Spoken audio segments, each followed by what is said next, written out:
வணக்கம். நானே இந்த இடத்துல இருந்து பேசுகிறேன்னு சொன்னால், இதில் இருந்து நான் ஒரு கொஞ்ச நாளைக்கு முதல் இந்த எங்களை முள்ளிவாய்க்கால் நினைவேந்தலுக்காக உணர்வு பூர்வமாக எங்களுடைய மண்ணையும் எங்களுடைய மக்களையும் எங்களுடைய உரிமைக்கான ஒரு குரலாக பேசினான். அதற்காக இதே இடத்திலிருந்து பேசிய போட்டோக்களை வைத்து பல வீடியோக்களை போட்டிருக்கணும். அதே மாதிரி இப்போ நிறைய சகோதரிகள் இன்றைக்கே அடித்து சொல்லிச்சோம், இப்படி அண்ணா பேக்கரியால் போடுறாங்களேன்ட்டு.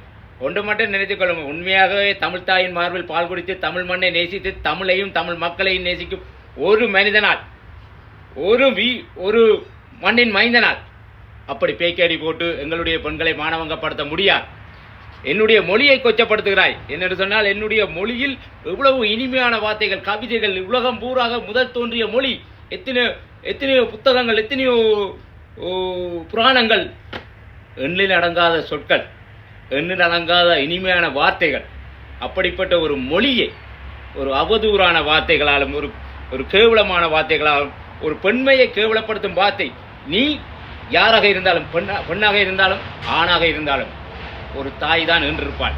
ஆனால் அந்த தாயையோ தந்தையோ அவரோடு கூட பிறந்த சகோதரர்களையோ ஒருபோதும் கேவலைப்படுத்தாதீர்கள்.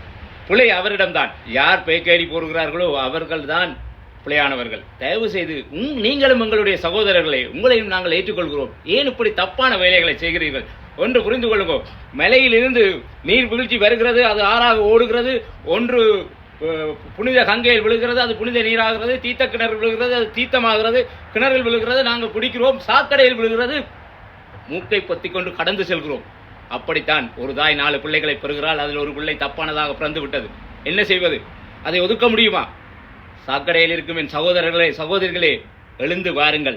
என் இனமானத்தை காக்க வேண்டும். எங்களுடைய பெண்களை கொச்சப்படுத்துவதாலும், எங்களுடைய சகோதரர்களை கேவலப்படுத்தி நீங்கள் வீடியோ போடுவதாலும் எதை காண்கிறீர்கள்? நான் கேட்கிறேன்.